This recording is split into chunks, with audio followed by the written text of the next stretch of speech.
Welcome to prep Navodaya. हमारे YouTube channel में आप सभी का हार्दिक स्वागत है।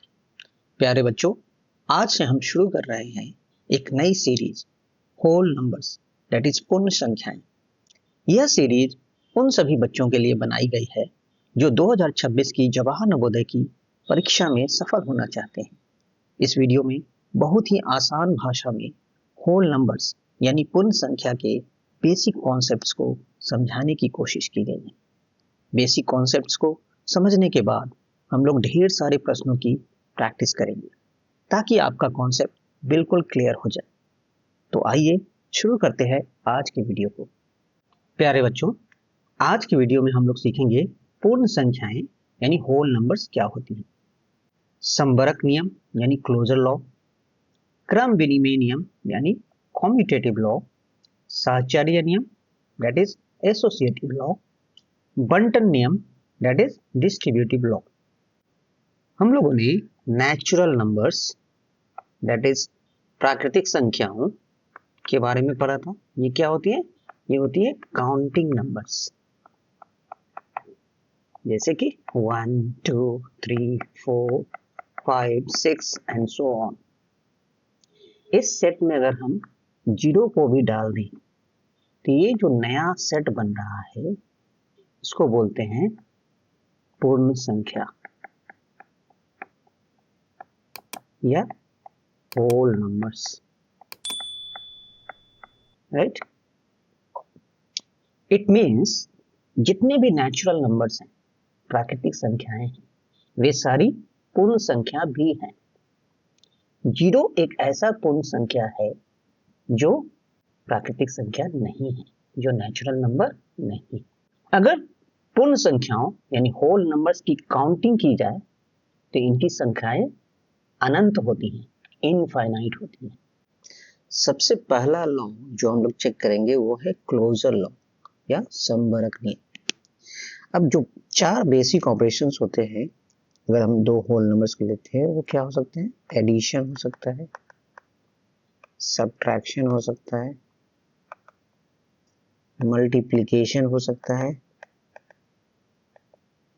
या डिवीजन हो सकता है। यानी प्लस मीन्स एडिशन यानी जोड़, घटाव, गुना एंड भाग। ये चार क्रियाएं करेंगे हम लोग किसी भी दो होल नंबर्स को लेकर और देखेंगे क्या ये क्लोजर लॉ को फॉलो करता है। मान लीजिए हमारे पास दो होल नंबर है 3 और 5, इसको अगर हम जोड़ते हैं तो हमें क्या मिलता है? एक होल नंबर ही मिलता है। तो आप देखेंगे कोई भी दो होल नंबर्स को जोड़ा जाए तो हमेशा हमें क्या मिलेगा? एक होल नंबर ही मिलेगा। और यही क्लोजर लॉ बोलता है कि अगर हमें कोई भी ऑपरेशन कर रहे हैं और हमें हर केस में अगर सिमिलर टाइप का ही नंबर मिलता है तो हम बोलेंगे कि वो उस ऑपरेशन में क्लोजर लॉ को फॉलो करता है। हमारे केस में हम देख रहे हैं कि होल नंबर्स कोई भी लें, अगर हम दो होल नंबर्स लें, तीन लें, उन्हें जब भी जोड़ेंगे तो आपको हमेशा एक होल नंबर ही मिलेगा। तो हम लोग बोलेंगे होल नंबर का एडिशन जो है वो क्लोजर लॉ को फॉलो करता है। अब सब्ट्रैक्शन में देख लेंगे। सब्ट्रैक्शन में मान लीजिए आपके पास पहला नंबर 5 है और दूसरा नंबर 3 है, माइनस किया और हमें एक होल नंबर मिला। ये तो ठीक है, लेकिन जैसे जैसे हम इसके नजदीक जाएंगे, 5 के नजदीक, आप देखेंगे क्या होगा? अभी तक तो ये होल नंबर है, लेकिन जैसे ही ये 5 से एक्सीड कर गया दूसरा नंबर, आपको मिलेगा एक निगेटिव इंटीजर मिलेगा, ऋणात्मक पूर्णांक संख्या मिलेगी। ये एक होल नंबर नहीं है। इसका मतलब है कि दो होल नंबर्स को अगर हम सब्ट्रैक्ट करते हैं तो इस केस में जरूरी नहीं है कि हमें एक होल नंबर मिले। अगर हर केस में होल नंबर मिलता तो हम बोलते हैं कि सब्ट्रैक्शन को भी फॉलो करता है क्लोजर लॉ, लेकिन होल नंबर का सब्ट्रैक्शन क्लोजर लॉ को फॉलो नहीं करता है, जैसा हम इस एग्जांपल में देख रहे हैं। तो ये हो गया नो। अब वैसे ही मल्टीप्लिकेशन में देखेंगे। मान लीजिए कोई दो नंबर हम लेते हैं 5 एंड 8, तो हमें क्या मिलेगा? 40। तो आप कोई भी दो होल नंबर, तीन होल नंबर, चार होल नंबर कोई भी लीजिए और उसको अगर गुना करते हैं तो आप हमेशा एक होल नंबर ही आपको मिलेगा, राइट।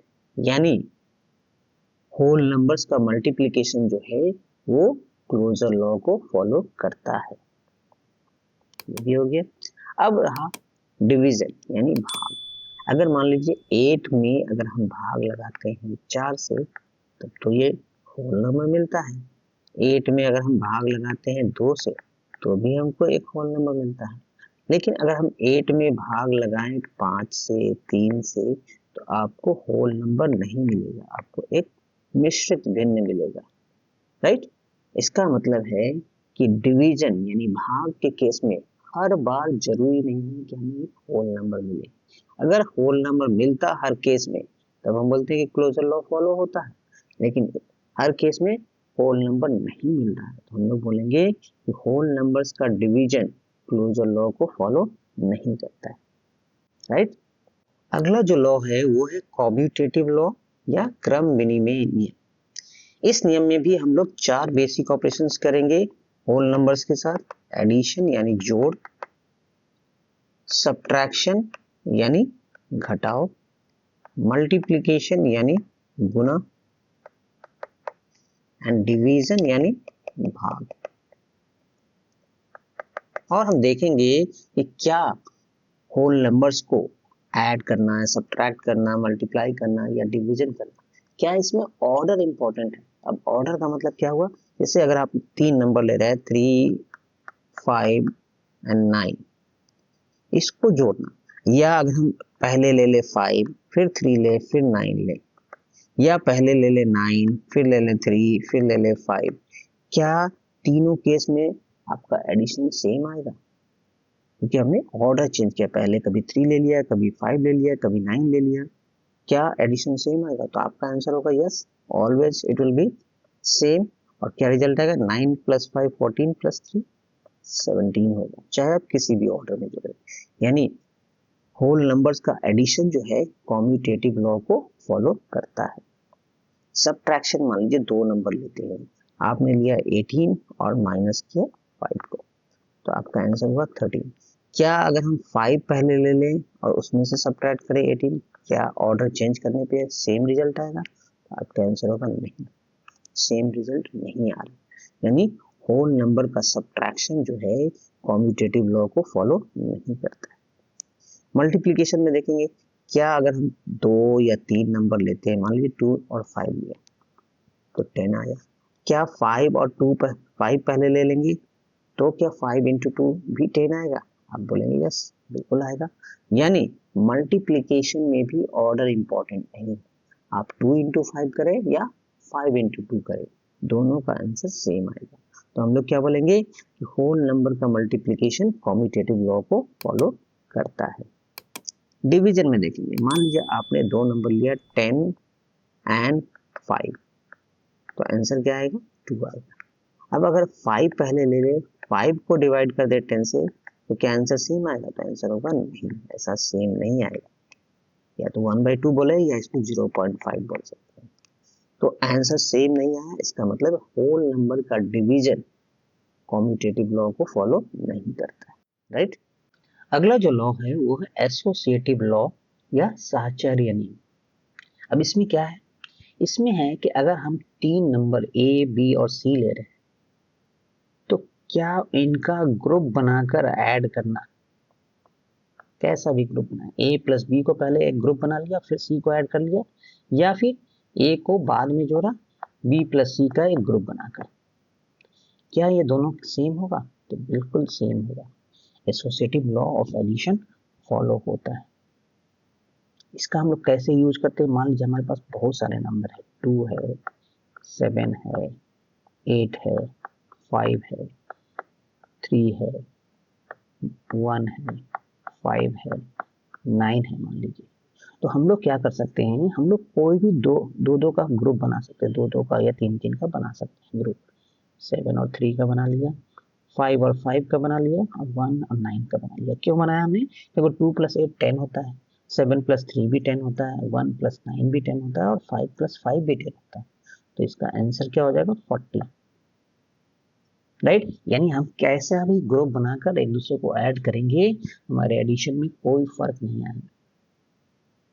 तो हम बोलेंगे कि associative law of addition follow होता है। ऐसा नेचुरल नंबर में भी होता है, होल नंबर्स में भी होता है, राइट। अब दूसरा देखेंगे मल्टीप्लिकेशन। मल्टीप्लिकेशन में भी ऐसा ही है, अगर हम 3 नंबर को मल्टीप्लाई कर रहे हैं a इंटू बी इंटू सी, हम चाहें तो a और b का पेयर बना लें और फिर c से मल्टीप्लाई करें, या हम करें a को बाद में मल्टीप्लाई करें, पहले b और c को मल्टीप्लाई कर लें। दोनों ही केस में हमारा आंसर सेम होगा। यानी हम बोल सकते हैं कि associative law of multiplication whole number के केस में फॉलो होता है, राइट। अगला है बंटन नियम या डिस्ट्रीब्यूटिव लॉ। अगर हमारे पास 3 नंबर्स हैं a, b एंड c, तो अगर हम a को मल्टीप्लाई करें b प्लस c से, तो इसको हम लोग डिस्ट्रीब्यूट करके कैसे लिख सकते थे, a into B and a into C and बीच में प्लस, यानी a into B plus a into C. दोनों ही केस में आपका आंसर सेम आएगा। मतलब क्या है, मान लीजिए आपको मल्टीप्लाई करना है 3 को 5 प्लस 9 से, तो हम क्या हो सकता है, 3 इंटू 5 प्लस 9 क्या होता है 14, यानी 42 आपका आंसर आएगा। इसको हम ऐसे भी कर सकते हैं, 3 को 5 से कर लेते हैं मल्टीप्लाई और 3 को 9 से कर लेते हैं मल्टीप्लाई, फिर दोनों को ऐड कर देते हैं, तो क्या आता है 15 प्लस 27 42। दोनों ही केस में आपका आंसर सेम आ। इसको बोला जाता है distributive law of multiplication over addition. वैसे ही अगर हम a plus B into C कर रहे हैं, तो इसको हम लोग ऐसा लिख सकते थे a इंटू सी और b इंटू सी, बीच में प्लस का साइन, b इंटू सी लिख सकते हैं। एग्जाम्पल ले लेते हैं, मान लीजिए हम ले लेते हैं 7 प्लस 5 इंटू 6, तो हम यह क्या होगा 12 इंटू 6 होगा, यानी 72 होगा। इसको हम लोग ऐसा भी कर सकते हैं 7 इंटू 6, 7 इंटू 6 एंड 5 इंटू 6, बीच में प्लस का साइन, 42 एंड ये हो गया 30, आंसर हो गया 72। दोनों ही केस में इक्वल आंसर आ रहा है। ये हुआ distributive law of multiplication over addition. प्यारे बच्चों, आज की वीडियो यदि पसंद आई हो तो इसे लाइक करें, अपने दोस्तों के साथ शेयर करें एवं इस चैनल को सब्सक्राइब जरूर करें। धन्यवाद।